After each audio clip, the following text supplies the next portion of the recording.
Salut à tous, ici Aurel, j'espère que vous allez bien. Aujourd'hui, on va parler d'une chose qu'on ne parle jamais, puisque sur les réseaux, nous nous montrons que nos victoires, on va parler de tous les merch qui n'ont pas été validés dans ma carrière. Bienvenue dans ce nouvel épisode de Merch.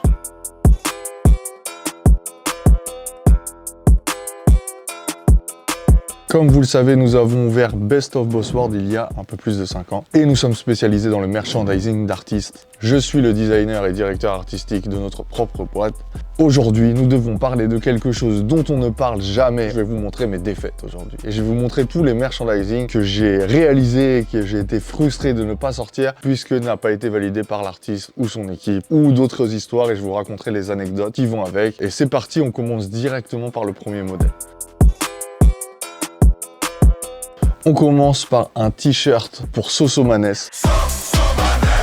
qui n'a pas été validé et qui pour moi aurait été un banger incroyable. Donc dans l'album de Sosomanes pour lequel nous faisions les précommandes et c'est très intéressant de bosser avec cet artiste je trouve, c'était la première fois qu'on bosse avec lui et il y a un morceau qui s'appelle Petrushka feat PLK. Dans le clip, dans la DA du clip, je sais que je crois SO Kamehameha c'est vous qui avez fait le clip. Il y a une ballerine avec des TN. Et du coup, nous, ça nous a inspiré et on a fait ce t-shirt. Une ballerine cagoulée avec des TN rose. Et ça, pour moi, ça aurait été un gros banger. C'était une ballerine cagoulée. C'était tous alignés pour que ce soit un gros banger. Banger! Le t-shirt n'a pas pu voir le jour. Et ça, c'est dommage. Mais je suis content de vous le présenter parce qu'il n'a jamais été vu avant. Le t-shirt Petrushka, Sosomanes et PLK. Celui-ci, ça aurait été un gros banger. Le grand Doc Gynéco, on voulait à l'occasion des 20 ans de Doc Gynéco faire le merch de première consultation. Cet album anthologique, cet album qui nous a tous bousillés, cet album incroyable qu'on peut encore écouter aujourd'hui et qui a une qualité de ouf, cet album intemporel. Donc la connexion se fait via une amie de Doc Gynéco, SO. Si tu te reconnais, qui nous connecte avec lui, on décide de faire une collection et je vais vous la montrer, une collection de première consultation, comme si le merch venait de sortir en fait, parce que je pense pas qu'on ait vu beaucoup de merch de première consultation à l'époque. Doc Gynéco Vanessa en reprenant un petit peu le cover du single, on a mis un petit pot. Le 36 63 63 40 par rapport au numéro de téléphone que Doc Gynéco donne dans le morceau Viens voir le docteur, qui était un vrai numéro à l'époque et qui est un numéro qui est redonné vers un service de publicité pour Doc Gynéco. Mon numéro de phone, le 36 63 63 40. Avec le numéro de téléphone derrière.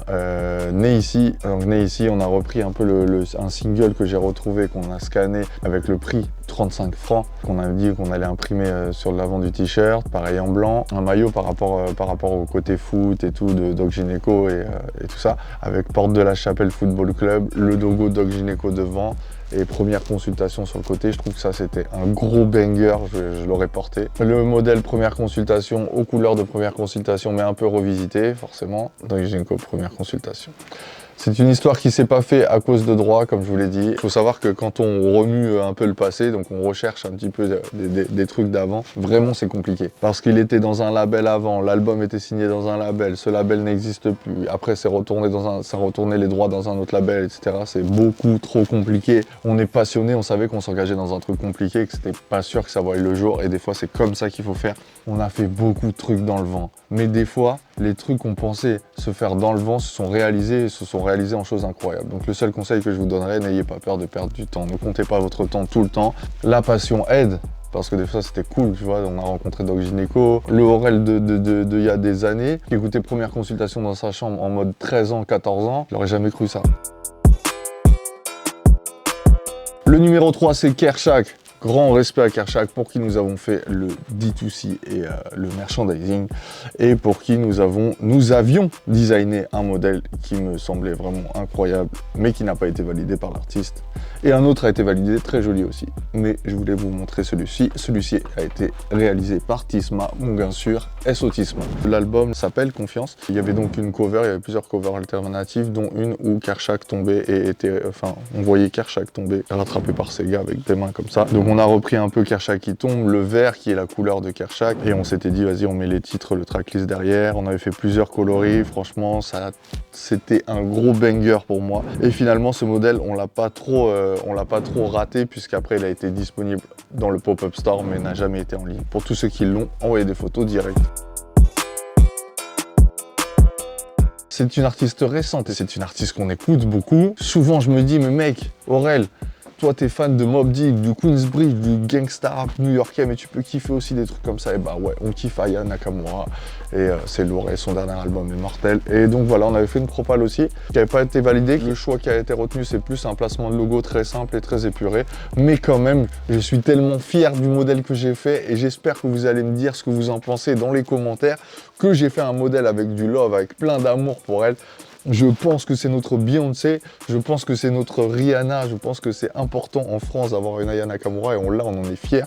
Et je voulais rendre hommage comme un artiste américain, tu vois, genre vraiment, vas-y, viens, on fait un truc carré de ouf et tout.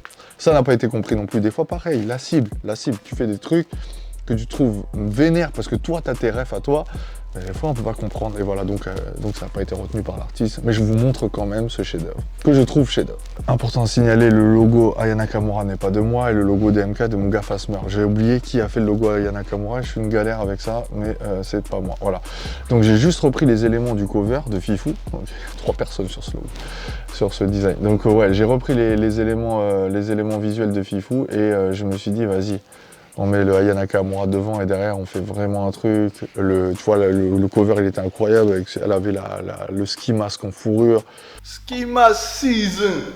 Voilà, la version aussi sur du fond blanc, je trouve que c'était cool. Alors c'était très technique aussi, quand on fait quelque chose comme ça, c'est hyper technique parce qu'aujourd'hui en France, tout le monde n'est pas prêt à porter un gros truc avec la tête d'Aya. Mais pour moi, c'est important que, j'avais déjà dit dans la première vidéo, j'ai fait une vidéo il y a longtemps dans mes débuts où j'imagine un merch pour Aya et je fais un truc avec son visage et tout et je le dis ça. Je dis que le public en France n'est pas encore prêt. Donc du coup, j'ai vraiment fait, voilà, elle a un ski mask, on la reconnaît pas trop. Le Aya Nakamura, elle est écrit en petit. On peut croire que c'est un design un peu, voilà, qui ne représente pas forcément l'artiste et c'est plus facile à porter dans ma version à moi que j'ai proposée.